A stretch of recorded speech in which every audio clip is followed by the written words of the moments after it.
ഉണ്ടെങ്കിൽ എന്റെ കൊച്ചിനെ കൊല്ലേണ്ട കാര്യമില്ലാന്ന് 10-24 വർഷം കാലാണോ കൈയാണോ വളർന്നേന്ന് നോക്കി വെച്ചോണ്ടിരുന്നു. എന്റെ കൊച്ചു മരിച്ചു പോലായിരുന്നു. അപ്പോഴും നാടാണല്ലോ നല്ലതെന്ന് വിചാരിച്ചു ഞാൻ. അവർക്ക് മനസ്സിലായത് എന്റെ മോനെ അവർക്കും സഹിക്കാൻ പറ്റിയില്ല.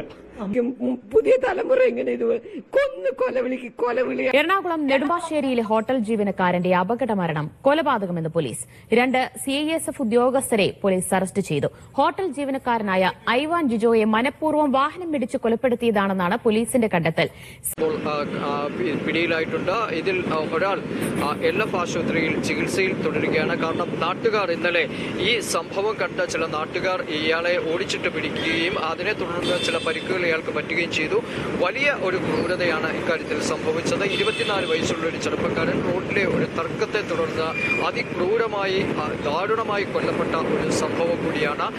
ആദ്യഘട്ടത്തിൽ പോലീസ് ഒരു ആക്സിഡന്റ് കേസായി മാത്രമായിരുന്നു ഇതിനെ പരിഗണിച്ചത്. പിന്നീട് വളരെ ശക്തമായ നിലയിൽ നാട്ടുകാർ അടക്കമുള്ളവർ, ദൃക്സാക്ഷികൾ അടക്കമുള്ളവർ ഇതിനെ ഇടപെടുകയും ചെയ്തു. ഇതിനെ തുടർന്നാണ് ഇപ്പോൾ 2 CISF ഉദ്യോഗസ്ഥർക്കെതിരെ കേസെടുത്തിരിക്കുന്നത്. ഇവരിൽ ഒരാൾ അറസ്റ്റിലാണ്, മറ്റൊരാൾ ആശുപത്രിയിൽ ചികിത്സയിലാണ്. ഇയാളെ ആശുപത്രിയിൽ നിന്ന് ഡിസ്ചാർജ് ആകുന്ന മുറയ്ക്ക് അറസ്റ്റ് ചെയ്യുമെന്ന് പോലീസ് അറിയിക്കുകയും ചെയ്തിട്ടുണ്ട്. ഇൻക്വസ്റ്റ് നടപടികൾക്ക് ശേഷം, പോസ്റ്റ്മോർട്ടം നടപടികൾക്കും ശേഷം ഈ ഐവിൻ ജിജോയുടെ മൃതദേഹം വിട്ടുകൊടുക്കുകയും ചെയ്യും. മോൻ ജോലിക്ക് പോയതാണ്. മോൻ ക്യാപ്സിലാണ് വർക്ക് ചെയ്യുന്നത്. ക്യാപ്സിലൂടെ എയർ ഫ്ലൈറ്റ് സർവീസ് നെടുമ്പാശ്ശേരിയിൽ അവിടേക്ക് പോയതാണ്. അവന് നൈറ്റ് ഡ്യൂട്ടി ആയിരുന്നു. ഇവിടുന്ന് ഒരു 9 കൂടിയാണ് പോയത്. അത് കഴിഞ്ഞിട്ട് രാത്രി 12:30 ആയപ്പോഴത്തേക്ക് എനിക്ക് നെടുമ്പാശ്ശേരി പോലീസ് സ്റ്റേഷനിൽ നിന്ന് എനിക്കൊരു കോൾ വന്ന്, അത് വണ്ടിയുടെ നമ്പർ ചോദിച്ചാണ് കോൾ വന്നത്. അപ്പോൾ എന്താണെന്ന് ചോദിച്ചാൽ പറഞ്ഞു വണ്ടി വഴി സൈഡിൽ കിടപ്പുണ്ട്, അതുകൊണ്ടാണ് വിളിച്ചതെന്ന് പറഞ്ഞ് അവർ കട്ട് ചെയ്തു. വീണ്ടും ഞാൻ അവിടെ ക്യാപ്സിൽ അവന് കയറി കഴിഞ്ഞാൽ അവന് ഫോൺ നമ്പർ കിട്ടില്ല. അതുകൊണ്ട് അവരുടെ നമ്പറുണ്ട്. ആ നമ്പറിൽ ഞാൻ അവിടെ വിളിച്ചു. അവനെ വിളിച്ചു കഴിഞ്ഞപ്പോഴത്തേക്ക് അവർ ആദ്യം കട്ട് ചെയ്ത്, അത് കഴിഞ്ഞിട്ട് പിന്നെ വിളിച്ചപ്പോൾ പറഞ്ഞ് അവൻ ഡ്യൂട്ടിയിൽ എത്തിയിട്ടില്ല എന്ന് പറഞ്ഞു. അപ്പോൾ ഡ്യൂട്ടിയിൽ എത്തിയിട്ടില്ല എന്ന് പറഞ്ഞപ്പോൾ ഞാൻ വീണ്ടും പോലീസ് സ്റ്റേഷനിൽ വിളിച്ച് തിരിച്ചു. മോൻ ഡ്യൂട്ടിയിൽ എത്തിയിട്ടില്ല, എന്താണെന്ന് അന്വേഷിക്കണം എന്ന് പറഞ്ഞു. അപ്പോൾ ആ സാറ് പറഞ്ഞ് ഞങ്ങൾ പട്രോളിങ്ങിന് പോയവർ കണ്ടതാണ്, ഞാൻ അവരോട് ചോദിച്ചിട്ട് പറയാമെന്ന് പറഞ്ഞു.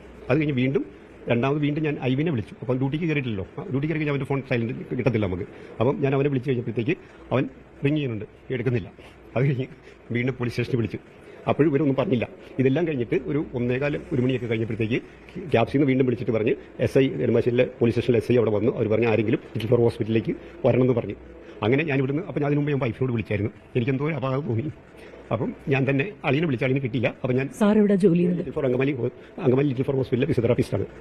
അപ്പം അത് കഴിഞ്ഞിട്ട് ഞാൻ അവിടെ പോയി. അവിടെ ചെന്ന് കഴിഞ്ഞപ്പോഴാണ് അവിടെയുള്ള എന്നെ എല്ലാവരും അറിയുന്നവർക്ക് മനസ്സിലായത് എന്റെ മോനെ അവർക്കും സഹിക്കാൻ പറ്റിയില്ല. അമ്മച്ചു പാവം എന്റെ മക്കളെ. കാരണം എന്റെ കൊച്ചു പുറത്തിറങ്ങി കഴിഞ്ഞ് പഞ്ചമാവ. അവൻ ചിലപ്പോ എന്തെങ്കിലും വഴി സൈഡിൽ എന്തെങ്കിലും വണ്ടി സൈഡ് കൊടുക്കാതിരിക്കും, അങ്ങനെ എന്തെങ്കിലും ഉണ്ടെങ്കിൽ, ഇച്ചിരി എന്തെങ്കിലും ദേഷ്യപ്പെട്ടിട്ടുണ്ടെങ്കിൽ എന്റെ കൊച്ചിനെ കൊല്ലേണ്ട കാര്യമില്ലാന്ന് 10-24 വർഷം കാലാണോ കൈയാണോ വളർന്നേന്ന് നോക്കി വെച്ചോണ്ടിരുന്നതാ. ഞങ്ങള് കാറിനാ എന്റെ മോനെ ജോലിക്ക് വിട്ടോണ്ടിരുന്നത്. ഏത് ബൈക്ക് രാത്രിയിൽ ഓടിച്ചു കഴിഞ്ഞാൽ വല്ല പട്ടി വട്ടം ചാടിക്കഴിഞ്ഞാൽ അവൻ എന്തെങ്കിലും സംഭവിച്ചാലോ എന്ന് വിചാരിച്ച് ഞങ്ങള് കാറിന് വിട്ടോണ്ടിരുന്ന, അത്രയ്ക്ക് പോലും കെയർ ചെയ്തുകൊണ്ടിരുന്നതാ. എന്നിട്ട് ഈ കൊച്ചിന് എന്തെങ്കിലും പറഞ്ഞ് ഈ കാലോ കയ്യോ അവർക്ക് വേണമെങ്കിൽ തല്ലി പിടിക്കായിരുന്നു, അല്ലാതെ എന്റെ കൊച്ചിനെ കൊല്ലേണ്ട കാര്യമില്ലായിരുന്നു.